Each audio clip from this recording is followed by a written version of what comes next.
Thank you, everybody. And can I just start by acknowledging that we're meeting today on the beautiful lands of the Wurundjeri people of the Kulin Nation, and start by paying my respects to elders past, present and emerging. A little bit about TAFE SA, and this is a case study. This is a case study that soon I'll confess is about airing our dirty laundry in front of all of our colleagues here today. It's much easier when you're not necessarily a strong component of the higher education sector, but a part of nonetheless. So TAFE SA is a statutory corporation owned by the South Australian Government. We exist to provide quality, accessible education and training for our students that results in skilled, job-ready graduates. Our staff are, of course, committed to delivering on that promise. A fairly generic statement that I think would apply to many organisations. We've recently been recognised as the South Australian Training Provider of the Year in 2021 and 2022, and we really have a very strong South Australian iconic brand. TAFE SA is well known in every regional town, community in the city, and there are both high expectations of us as an organisation, but also a very close watchful eye on our operations. In terms of our student size and scale, we currently have 55,000 enrolments. At times over the last 10 years, we've had up to 80,000. So that reflects both, I guess, the size of, at one stage we had more enrolments than the 3 South Australian universities. So we are a sizable beast that fluctuates in response to government policy. As Adrian mentioned, I moved to South Australia and took up the role of Chief Executive in 2019, and I'll talk a little bit about that briefly. I just want to sort of talk about that. My view, as I moved from Swinburne University to TAFE SA, was I had a very different perspective of the regulators that we were working under in a dual sector. Now, whether you agree with these statements or not is almost irrelevant. It's more that there was a difference that we felt very strongly. I felt that the relationship with ESQA in 2018, and I'm very pleased that Saxon isn't in the room to hear me say this, was one of low trust. It was a very compliance-focused. Everything was audits for outputs. So, right down to was a student in a class and how could you prove they were there. But it was a very well understood and well feared regulation environment. And it was fundamentally about demonstrating our ability. Our relationship with TEX through my time at Swinburne felt much different. It felt much more comparatively high trust, a much greater focus on quality, an audit around process. Did you have the appropriate processes in place and were they effective? There was an inherent understanding that went right through the university, and it felt that it was much more about demonstrating relevance.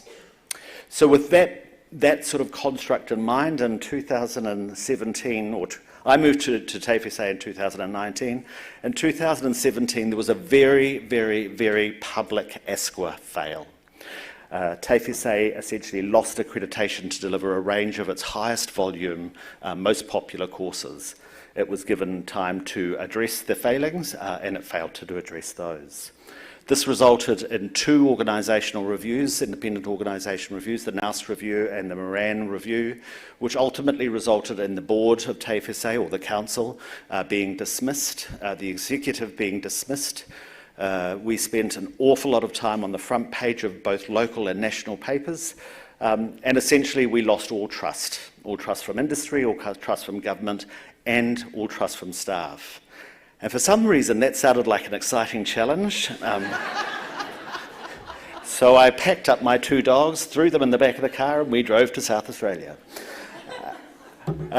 The first focus, and this is a case study, this is the airing of the dirty laundry, was fundamentally about getting compliance. We had to be able to operate as the state provider, the public provider. So we left no rock unturned, and we implemented the TAFE SA quality education system. We had all of our teaching staff essentially in a conference facility working through every unit of competency, demonstrating their teaching and learning approach, the assessment approach, the evidence they had. The war room still makes people shake and shiver when they return to that environment. As we returned to do that, and we were working effectively through that, we had a change to the qualification requirements for TAFE educators or VET educators. We made the decision at that stage that we would set a higher benchmark in training requirements for all of our educators than was required by the regulator, because we didn't have enough to do. And so we did that, and in 6 weeks we were able to move that process through. We implemented a range of remedial systems, and 4 or 5 months into my tenure, I can remember where I was when I heard, but we got re-accreditation from both ASQA and TEXA.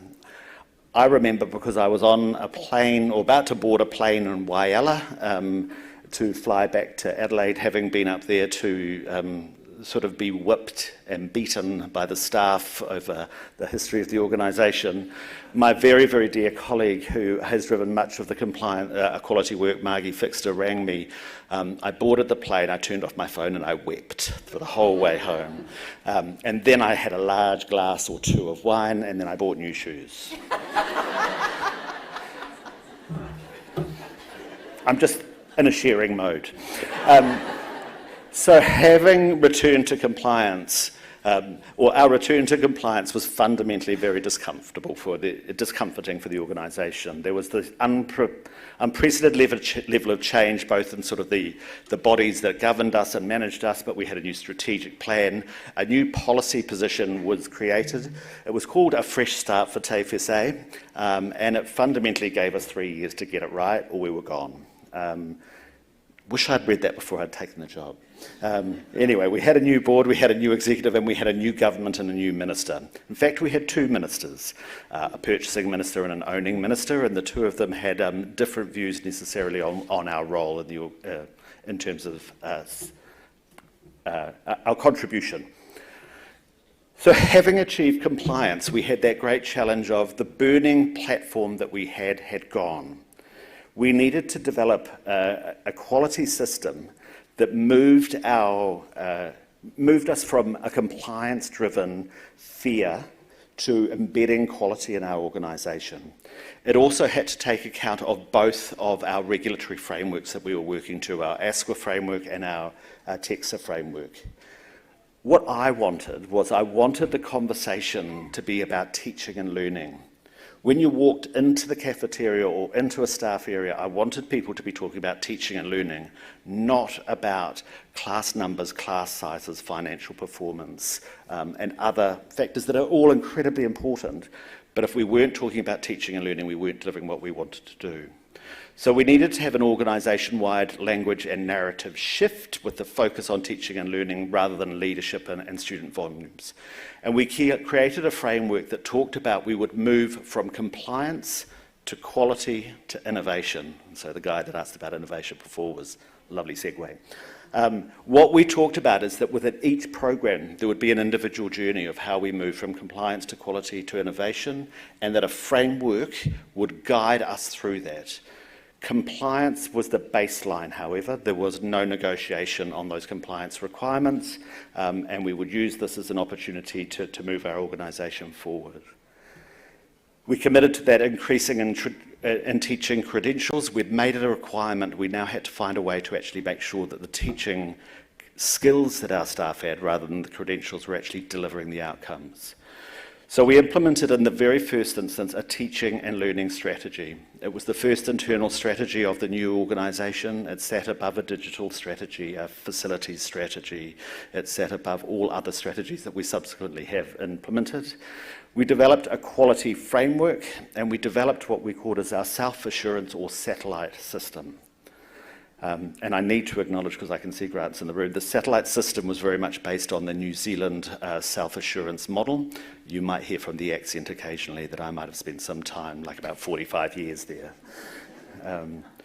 So our teaching and learning strategy was, the teaching and learning strategy identified this common conversation that we're having. There are the technical skills that are required of every program of learning. There are the human skills. You might have heard them as called soft skills. I don't believe they're soft. I don't think that that represents what they are. Those interactive skills that will always make us different from machines.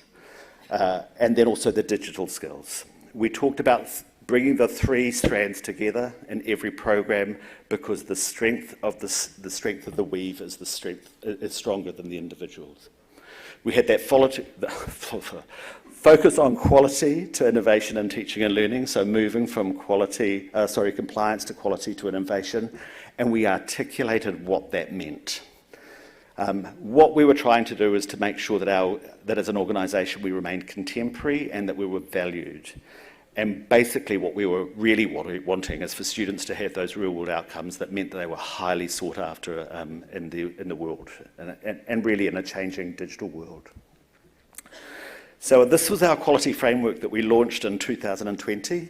So I arrived in 2019, we got compliance, we developed the big arrow that went up, which I haven't put up there, and I really wish I did, which was the compliance, quality, innovation arrow. We launched a quality framework as our first stage. Now, we said when we launched it, this is this year's version, and it's going to get augmented every year, and it has. But essentially, we had 4 components there, a quality assurance, which was an internal audit function, a very strong internal audit function that was required for our board or our council to have confidence that we weren't going to end up on the front page of the paper again. We needed the quality education system, which was a way that we recorded all of our assessments, all of our qualifications to be maintained. We also then introduced a course review process. We have around about 400 courses on scope, which is our registration, so 400 qualifications. We committed to reviewing 100 qualifications per year through a process that would come with an eventual outcome of either to retain the qualification as is, to remove it from delivery, or to redesign it. We've done that for the last 3 years, so into 2021 and 22, we have put 100 of our qualifications through that process. We have retained most, we have redesigned many, and we have removed a few. We then developed a process or a way by which we would fast-track new education product development. Coming from the dual sector environment, one of the benefits of being a dual sector was that the vocational education arm of the organisation was able to innovate sometimes quicker. And I wanted to capitalise on that, but we needed to do it in a transparent way. We needed to look at new product that wasn't just 10% either side of our existing product, but actually new industries, new technologies, and how we delivered on those. And we developed the self-assurance process. In 2020, it was relatively naive. We used 6 key evaluative questions to begin a process of getting each of our teaching and learning units to reflect on who their students were, where did they come from, why did they come to us, how successful were we delivering on that, what did industry want, and what did we know about it. Sort of a 6-question framework, but people came together and had that conversation. And that allowed us, as we began that conversation, to begin to collect robust data outside of that process to inform more rich conversations going forward. But we couldn't wait till we had the data, we had to embed the culture first. So our quality education system is providing the management process for the development and authorisation, that's an interesting one, and authorisation of assessment tools also, and the mechanism for our storage tools. We have 36 campuses across the state. We run a number of programs using at different locations, and so we need to ensure that the assessments that we use are consistent across each of those campuses, and that a TAFE student who graduates with a Diploma of Nursing in the Barossa has the same skills and qualifications as the student from Noarlunga, because no one here will know what that is. All education programs have to have the assessment tools in QES, or they don't operate. And I'm very firm around that. If our staff do not have the qualifications, if the tools are not in QES, the course doesn't run. I'm going to just pass that. The next evolution, that's an evolution. That's a fancy evolution of QES, is that all of our learning materials and repositories will be put into that. And the other elements, I'm just going to go through some of the elements of the quality framework. The course review, it's absolutely imperative that we take control of the course review process rather than having it done from external provision. Those of you who have any connection to VET know that training package transitions and reviews happen with a regularity that's just almost surreal and bizarre and comical. That needs to happen for various other reasons, but we have to own the course review process, and so we did. Every course review and the outcomes of the course review, and each course review will have outcomes, needs to be endorsed by our Director of Academic Development and the Education Operations team. And as I say, we are delivering on 100 course reviews a year. The outcome being the retain, redevelop or exit. And as we have to communicate every one of these outcomes to Parliament, we have to be very clear of those outcomes. The education product development, I think I've sort of talked a little bit about that, but fundamentally we need to make sure that that new programs we are delivering are aligned to projected skills requirements of the state. Our satellite process, The satellite process has evolved now so that each program area will receive a data pack that talks to the outcomes of their students, the industry expectations, and that then has now become the base of the conversation and the reflection in the teaching unit. Each of those satellite processes, a report is provided that comes up to our internal academic governance committee, and a plan for development sits after that.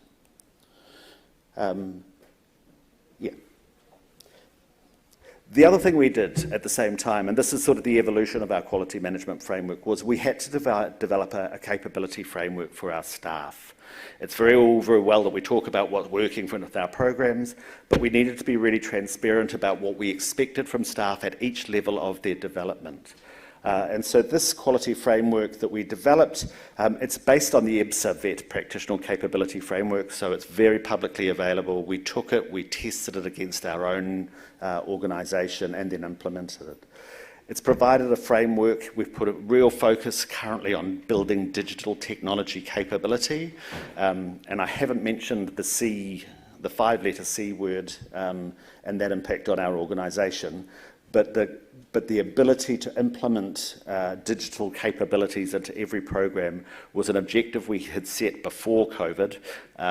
COVID enabled us to deliver on that remarkably quickly, and now we are taking what I call emergency online delivery into a very high quality education delivery model.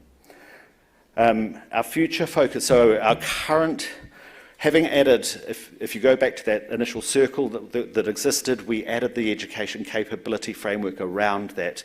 We're now looking at our external engagement framework and how we have feedback from employers about the outcomes for the students that have come through us. So we want to know that the students that they get from TAFE are able to meet their requirements at day one. We now, having invested in a much greater digital delivery model, have amazing learner analytics that we're able to look at, and we can see where our students and when our students disengaged, if they did, and when they re-engaged, and understand what those factors are, and that all feeds into that satellite self-evaluation process. We're currently looking at a new approach to industry engagement, one that documents and informs that review process. Our staff capability and development is moving from educators to our professional staff. And then we have some new revised standards for RTOs that we're looking at how they will fit within our quality assurance model rather than our quality assurance model fitting in with them. Thank you. I had to leave 10 minutes.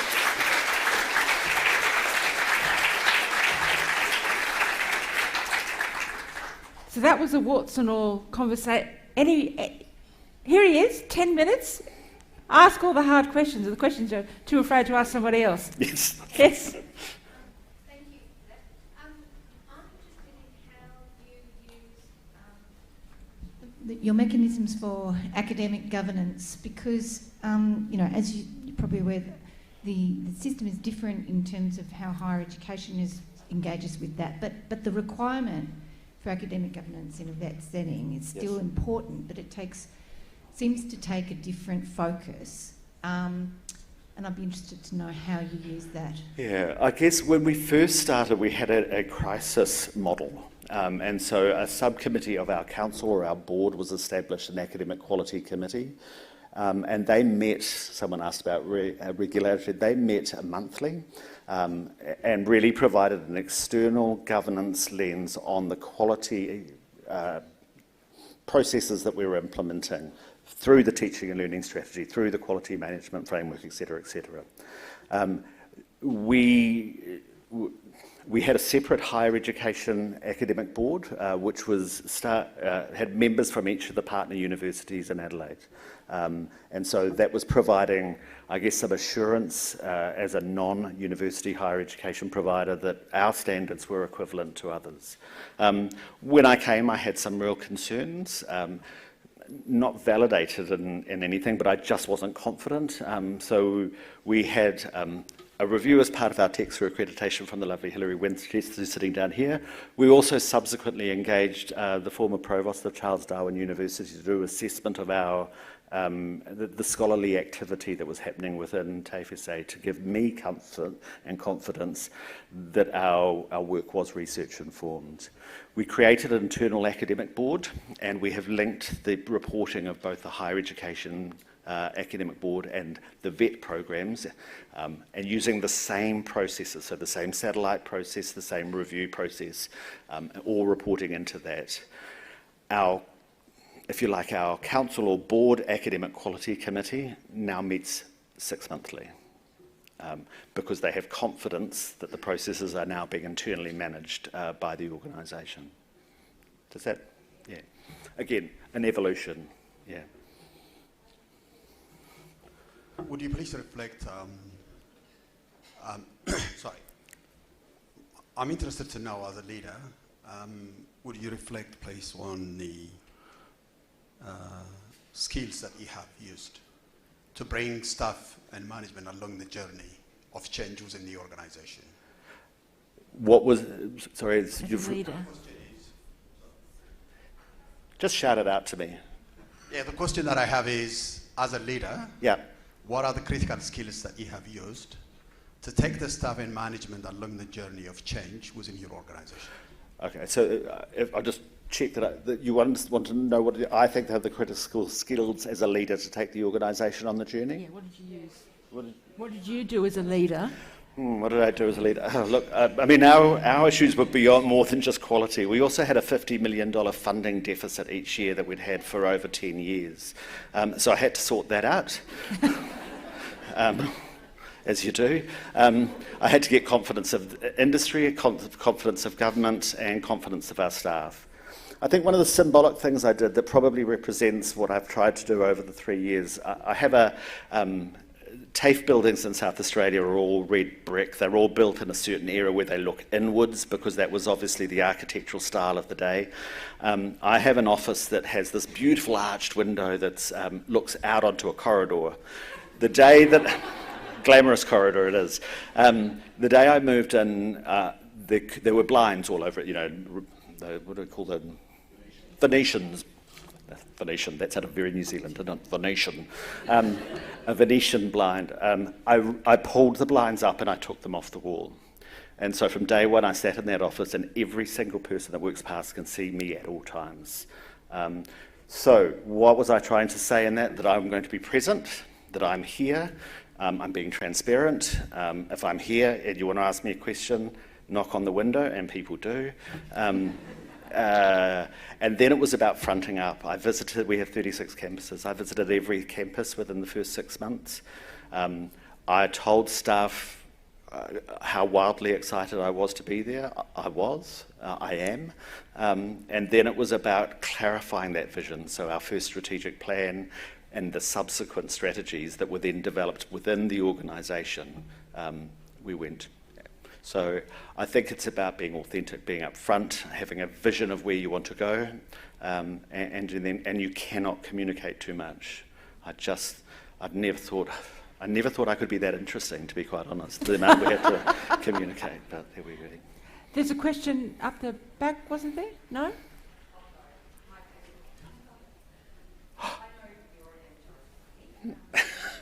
Hello.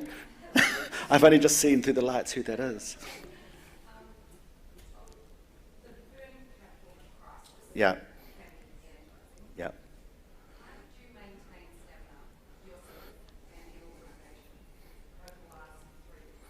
Yeah, I think there's been a couple of crises that happened. So there was that, and I think our organisation has changed. I think it needs to continue to change. I also think, how do we retain energy? Those of us who work in this sector get joy out of seeing students be successful, and I always say I need one good graduation ceremony a year to tolerate some of the other things I have to do. And if I have one, I usually, like on the plane before I bought shoes, I weep because I find it very moving. So I'm very anchored into, I guess, what this is about. There's a strong connection to my being. But yeah, look, this building platform, COVID, then for us in South Australia, we had a change of government, a change of policy setting. The world almost changed as much in March this year as it did in March 2020 for us. So, yeah, those have been that. Yeah, over there. I think we have time for two Margaret? more questions. Is it? Okay. Thank you, Oh, David. sorry. Sorry, I might have grabbed the mic from someone else. But I just want to say thank you, David, because I could hear you speak all day, because you are so energising, for the lady up the back. I wonder, we're in a dual sector provider as well, TAFE New South Wales. I wonder if you might comment on bringing the staff along the journey, that gap does not have to be such a big chasm. So you've spoken about things like your academic board with a view over both, but I wonder if you've got a few tips on that change piece as well. Yeah, look, I mean, funding structures and regulatory structures actually force a divide between organisations. And Swinburne is a dual sector university. We had an absolute commitment, a shared commitment, and there was a great connection with the university as a whole. But at times, there was sometimes a them and us because there was a different, there were different pay, different professional development. So there is a difference. And I guess what I do is and this is a little bit contentious, I'm quite a fan of saying I don't mind silos. I'm really comfortable with silos as long as we wire across the silos. Because we all identify with different groups, communities, wear different hats, and that's great. That's the strength of these organisations. We just have to remember that we have to wire across, and occasionally the wires break. And so it doesn't need to be, we don't need to reorganise or restructure. We can just fix the wires and keep going. Sorry, Sir. Hi, Josiah Hilbig, Eastern College Australia. Hey. I have a question about the courses you decided to remove from your curriculum. Yep. First of all, why? What was wrong with them? And how can that help inform other people about potential warning signs? Yeah. So we would remove them if there's a range of criteria we developed, and one of them was industry relevance. Did the industry still think that was the best qualification? Because often we get into a pattern of delivering a diploma in cybersecurity, and the content of that isn't the most relevant from an industry perspective. So that would be one factor. Demand. So if students are telling us they don't want to do it, let's not run it. I don't know, that's rocket science, isn't it? And then a third one would be around if the quality of the program or the outcomes for learners was not acceptable, I will not run it. I will not have a student paying, either financially or with their time, for a substandard program. That's irresponsible, and I won't do it. But I can give you more detail, because that was the 30 seconds version. So come up, I'll give you a card and we can send it over. So that's the end of this session, because we're sitting now, you and I are sitting between another cup of tea and a piece of cake. Could you please thank David for his very open presentation.